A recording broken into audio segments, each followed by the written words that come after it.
Well, hey there, everybody. Welcome to another edition of Cambridge Inside Out. So today is September 16th, 2025, and I'm Robert Winters, but you probably already knew that. And I'd just like to maybe catch you up on a few things that are going on around town here in Cambridge. Again, I have to give the usual disclaimer that I am on the ballot as a city council candidate, but the purpose of this program or these programs has nothing to do with promoting myself that way, though here I am, right? Judge for yourself. Anyway, what I'd like to do to start off with is just to give you a little bit of a rundown on well, because it is sort of like the sports pages, the uh, um, the candidates as it stands right now. There have been a few little changes here and there. I have some better pictures of some candidates than I did previously. So I just want to share a little bit of this with you, if I may, actually. So let me, oops, that's not incorrect. There we go. Pardon me. Uh, so I'm going to just first take a little shot over here at just some of the information I've prepared for this program here today. So as I think everybody probably knows, for the last 25 years, I've been maintaining these Cambridge candidate pages, as well as a calendar of election-related events, which it's really quite gratifying when I go to various candidate forums and I see people actually have copies of the pictures from the candidate pages as well as even the calendar. So it's nice to know that I'm doing something that people do find useful, right? So let me just, I'm going to now switch, pardon me in my silliness and having a hard time navigating through some of this Zoom. I should know by now. I mean, I am teaching a class with, I have two classes, one who has 220 students, another one with 31 students. Uh, and one of them is entirely in Zoom. I really should I should be proficient by now, but I'm not. Anyway, so I don't think there's too much change here. Maybe some different pictures that have been submitted by the candidates. Again, I'm not going to run through all the names here, but as people may know, there are 20 candidates running for the 9 seats on the Cambridge City Council. We are now in the process where various organizations are giving things like endorsements, creating slates, and what have you. I think the only ones that are maybe notable changes from previously. I now did include in the gallery one. We do have one write-in candidate, Louise Venden. So she has her own candidate page, and she's in here in the gallery. Of course, I'm in here too. I think Peter Shu gave me a new picture. There may be some other changes. Uh, for the school committee, and I do want to speak about school committee in a bit because I've actually been attending some of the school committee forums, and I find them in some respects more interesting than the city council stuff. So, I'm definitely developing certain likes and dislikes and preferred candidates, and I may or may not speak about that. We'll see. One person who I didn't have a picture for was Lily Havstead, and I brought a camera to the Cambridge Educational Associates CEA, it's the teachers union group. So I brought my camera and snapped a picture of her. I hope she didn't mind. So we now have pictures for everybody. So I'm just going to step away from that and just say I encourage people to go to that. It's at vote.cambridgecivic.com. And most of the candidates have submitted information. I don't prompt people for anything these days. I just say, send me what you want, make your candidate statement, give me the various contact information for candidate websites and what have you. I do not put endorsements on the candidate pages. You can find out about that from the organizations themselves. I suppose candidates, if they want to write that into some of their narratives, they're free to do that, but it's not something that I provide. Though I will talk about a little bit about that here today because I think I don't know. I don't want to say that it's important because I wish it isn't. I wish it wasn't important, but I think for the viability of some candidates, being on a slate can be very helpful, especially if you're not particularly well known. I personally have not sought to be on anybody's slate. I've kind of come to the personal conclusion that my own independence is more important than anything. And I'm just happy. I think I'm very happy that I made that decision this year. Um, but I do want to get into some of the particulars because there's some things that are actually quite interesting that have been developing over time here, and some of which has to do with campaign finance and some other things. So I'd like to actually just switch over here, if I may, and talk about that to some degree. Um, and so hopefully this is reasonably visible. I hope so. So the way campaign finance works is that the banks, we have what we call depository accounts for city council candidates, and as well as political action committees. So because of that, they have uh, you have to pardon me if I take little momentary breaks here because I have an annoying CPU fan that makes noise. Anyway, the banks actually do the reporting. Maybe not for some of the political action committees. Some of the ones do periodic reports that are less frequent, but usually these are monthly reports. So the latest information I have here is as of the end of August. So I put this all together on September 5th. Just a few notable things. Um, City council candidate Tim Flaherty has just raised just an ungodly amount of money, like almost 82,000 as per the bank accounts. It's actually greater now. I'll tell you about that in a second here.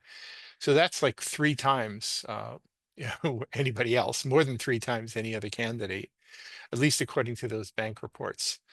But since September 5th was 11 days ago, even these numbers are already starting to become a little bit faded. So what I do is I look a little bit in a little bit more granular level at the particulars. So for example, here for the total receipts, I think I can actually open that up in a separate tab here. You can see here that, and if you rank them just by total money that's taken in, and by the way, I start the clock going and in January 1st of the previous year, because there are incumbents who are raising money and spending money during the entire full year, 2-year election cycle. So these are not numbers just for calendar year 2025. This is 2024 through 2025. So as I mentioned, Tim Flaherty has raised over nearly $89,000, which is insane. Only less than 30% of which from Cambridge sources. So there are a lot of kind of big hitters, big players, big union money, etc. That came in. He also contributed 10,000 of that himself. So that's, I mean, most candidates do that, but he contributed quite a lot to his own campaign. And then, in decreasing order, McGovern at 33,000 plus, Burhan Azim, et cetera, et cetera, et cetera. I have personally made the decision to not aggressively raise money as a candidate, though I may change my mind later. I would rather just talk to people directly, and I'm not going to try and buy anything here. One of the more interesting things that I did find quite interesting in a report from about a week ago is that the Cambridge Bike Safety Independent Expenditure PAC filed a report for their donations, and they have raised an astonishing almost $60,000, and pardon my editorializing, to purchase this election, which I find very disturbing. I mean, it's really like 10 times as much as any of the other political action committees. So those numbers will change. Certainly, the Cambridge Citizens Coalition, acronym CCC, has raised 7,000. That'll go up. I'm sure it already has.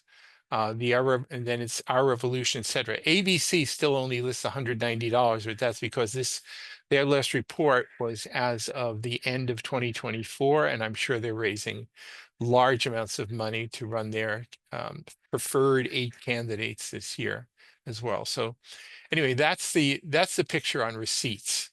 Um, um, and again, I encourage you to take a look at the percentage of donations that are actually coming from local sources versus non-local sources for any and all of these organizations, because I do think that is relevant. Now, some people don't like the fact that I highlight the fact that there are unions contributing a significant amount of money, but I always like to highlight it because, with the rather large exception of Tim Flaherty, almost all of that union money is going to reelect incumbents. So I often refer to this, and so far this $35,000 from the unions in order to support primarily incumbents. And I think that's significant and worth noting. I think the expenditure side of things is probably very, very premature right now, in that, pardon me, I have to kind of find it here. Here we go. In that, yes, it's over the 2-year election cycle, but most of the money that will be spent ultimately in this political season has yet to be spent. To my knowledge, the only big mailing that was done by Peter Shue that was around the beginning of the year, which was really early and kind of a little strange to be perfectly honest. But there will be, postage costs have gone up, and I imagine you're going to see some gigantic figures by the time all is said and done, come election day, which is in November 4th. Um, so, so let me also then talk a little bit about well, I think what I'll do is I'll just mention here about the one more shot at the unions. Again, the chief recipient of union money is so far as Mark McGovern at nearly 8,000, followed by Denise Simmons, then Tim Flaherty, Sumbul Siddiqui. You'll notice the preponderance of incumbents, 28,000 for incumbents and only 7,000 for challengers. And honestly, the only reason why is, and actually, yeah, there's 7,000 there is because Tim Flaherty is sort of an outlier here in that normally non-incumbents get essentially nothing. And hence the characterization of this as incumbency protection. So anyway, don't want to overstate all that stuff there, but I think some of that stuff is actually quite relevant. So again, so I touched upon the war chests and whatnot. I think maybe what I'll do here is navigate around here to a little bit more locally. Again, this is very preliminary, but these various political action committees, or whatever, I'm sure they like to be characterized in other ways, but they are essentially political action committees such as the Cambridge Citizens Coalition, Cambridge Bike Safety, A Better Cambridge. And I'm not sure how many of these are going to be officially endorsing, but as far as I'm concerned, officially endorsing or unofficially endorsing is equivalent, except in the eyes of the law, right? So the Cambridge Citizens Coalition is supporting 6 candidates: Elizabeth Bizio, John Hanratty, Zion Sharon, Louise Venden, Aisha Wilson, and Kathy Zusi. Which honestly, I shouldn't speak too much about this, but in many respects, I think Zusi was their only real endorsee, based on a rather major multifamily zoning petition vote where she voted 1 on the 8-to-1 vote. And I think in some respects, they're just trying to get a little new blood blended in there. Arguably, maybe some feeders to help make sure their incumbent gets in there. Aisha Wilson is somebody who gets supported by most of the groups. The Cambridge Bike Safety people has put out their list. They actually list 12, though they make a distinction between what they call bike champions or something, who are basically the ones who swallow their nonsense hook, line, and sinker without question. So that includes Aya Al-Zubi, Burhan Azim, Dana Bollister, Mark McGovern, Ned Mallinson, Sumbul Siddiqui, and Jivan Sabrina Wheeler. There's also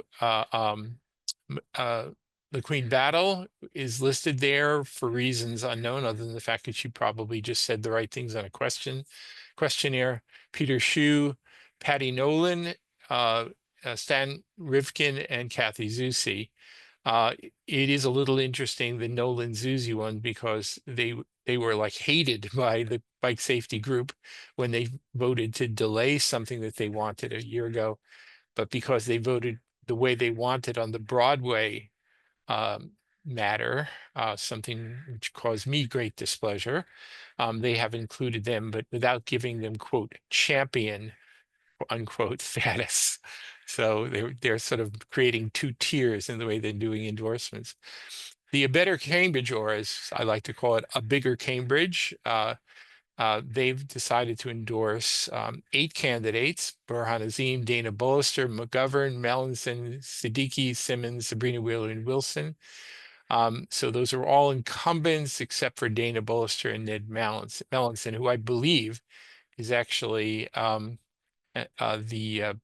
or at least he was until recently, the president or chair or whatever you want to call it of the A Better Cambridge group. So he's like sort of their inside player. By the way, though I don't support A Better Cambridge in the slightest way, um, there are a few of their candidates who I personally actually like. I like Dana Bollister. I like Denise Simmons. I like Aisha Wilson. So, it's not like we have to sort of be on opposite sides in camps here. And I think I'll just sort of step out just to say this here is that um, they're decent people on all the various slates here. And maybe just to sort of maybe connected to larger issues in the greater world right now, just because you espouse a different political philosophy or a different or just a different perspective generally. We should not be you know we shouldn't be beating up or worse people just because we disagree with them. It's been in the news in a big way nationally. It's something that's pretty important to me too, because locally I sort of understand that sort of hostility that people like to put out. But um, we shouldn't do that. I mean, you'll find actually there are at least decent people on all of these groups here, even if you disagree with with what the group stands for, or even some of the motivations of the candidates for even seeking endorsements from some of these groups here. So I think one other piece of relevant information that I think I might want to share just on this topic of the elections and candidacy, then I want to talk a little bit about school committee in a minute, but is the question about, and I don't know whether I've talked about this on this show yet. Um, so so hopefully, I think I have not, because I think I only posted this after the last broadcast. So what I do, because I keep a history of all the voter databases going back forever, as well as the voter histories. Some people do ask about what the voting records locally are of the various candidates, right? So and this should be relatively self-explanatory. N09 means November 2009, all the way through last year's presidential election, November 24, is N24. You'll see that there are some candidates here who've never actually voted in a Cambridge election, locally, municipal, or anything else, like including Elizabeth Bizio and Zion Sharon. And again, I'm not saying that to come somehow be dismissive of them. I mean, some people move here relatively recently, and some people are relatively young, so they may not have a long voting record because they just haven't been around long enough. I think I have the longest one here. I think I'm registered before anybody else in the entire list here. So, and I'm one of the super voters, the 70-ish people who've never missed an election since 1997. But you know, you can take this for what it's worth, the people who are been around for a while versus the people who have not been around for a while. So relatively recent arrivals are people like Aya Al-Zubi, LaQueen Battle, um, Peter Shue, Stan Rivkin on the city council side, and certainly Zion Sharon, and I think I mentioned Elizabeth Bizio. Uh, on the school committee side, some of this may be related to age, but Luisa de Paula Santos has probably I think easily the shortest voting record of any of the candidates here, so she's relatively new. So anyway, as I say, take it for what it's worth. I just think it's information that some people may find useful. Some people may find it entirely irrelevant, and that's fine too. But part of my job is to sort of put it out there, right? Maybe I'll say before sort of switching to a couple of other items here.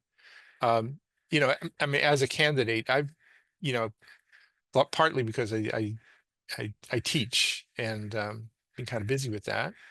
Yeah, I've been dedicating relatively little time to being a candidate, quite honestly, which is not to say that that won't change in the coming days, but I will say that there are times when just being a candidate is delightful, and there are times when being a candidate is extremely annoying.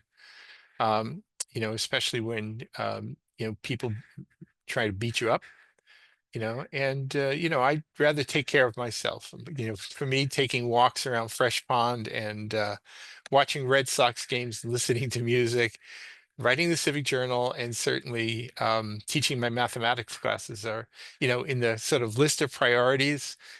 Candidacy comes in a little bit lower on the list, I'll be perfectly honest, though I think it would be great if I was elected.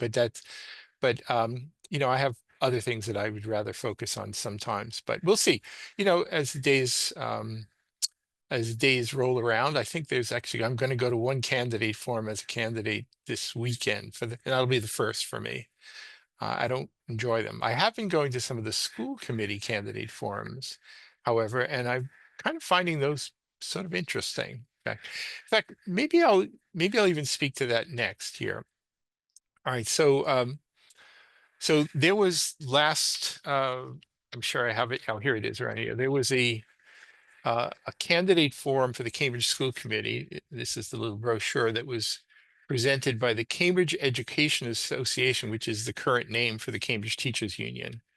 Um, I, I, I I have to say, I mean, I liked seeing what the candidates had to say. That was very informative for me, and not just what they had to say, but just sort of their general. There's a lot about the gestalt of candidates, like who do you just sort of feel good about and who don't you feel good about, and these things are sometimes useful just to sort of develop impressions like that. I will say though that there was a level of hostility amongst some of the Cambridge Educational Association people putting this on, including the head, it was like getting named Chris Montero, who was actually aggressive to the point of actually, I think, being a little bit abusive to at least one candidate who, was forced to ask a yes/no question and tried to sort of say, well, it's a little bit like that. And then this this fellow just yelled at her as if to say, you know, Madam Candidate, if you waffle on this, I shall record this as a no. And I was quite honestly, I was pretty offended by that.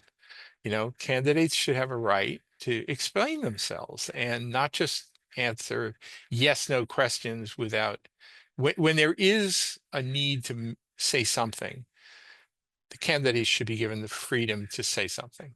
And, you know, and that's what respect is all about. And anyway, it was an interesting one.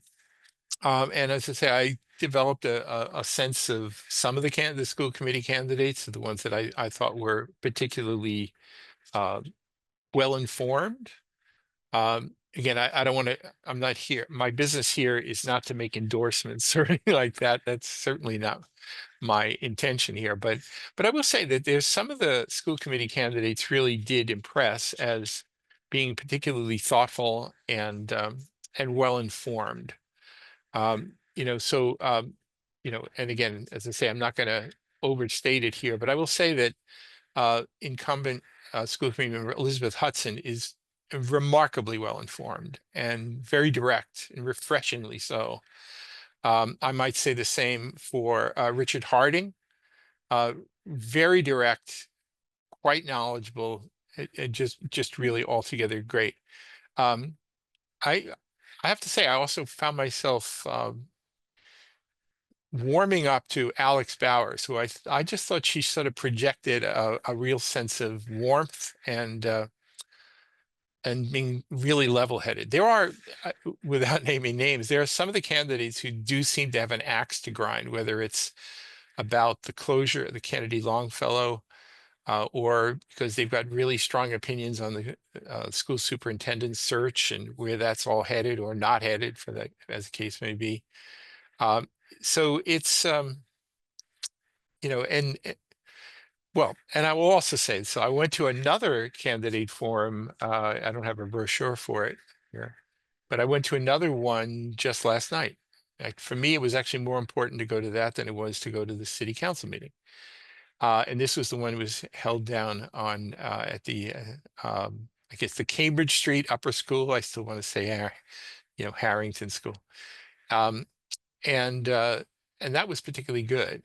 Um, and and really respectful. That one was organized by the Cambridge Advanced Learners Association, CALA, I think it's association. I mean, I have a personal interest in that one, largely because I teach mathematics, and and I have a lot of most of my students are actually high school age. They're coming from places like Lexington High School, Acton, Boxborough, Brookline High School, Belmont High School, some from CRLS, I'm sure, but I haven't really polled everybody yet. And the the whole mechanism via which students in high schools find out about opportunities such as the Harvard Extension School in order to take, in this case, multivariable calculus or ordinary differential equations, which is, of course, is beyond the the calculus sequence that you may or may not get when you're in high school.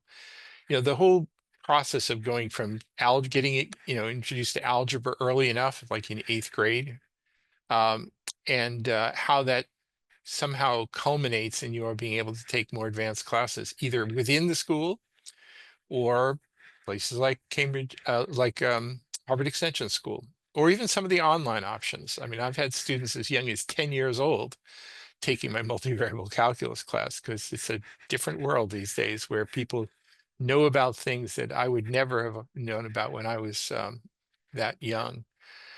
Anyway, I really enjoyed the gathering there last night with the Cambridge Advanced Learning Association, if I got that correct. And I thought, it was again. I'm not sitting here making endorsements, but I have to say, Alex Bauer is really impressed.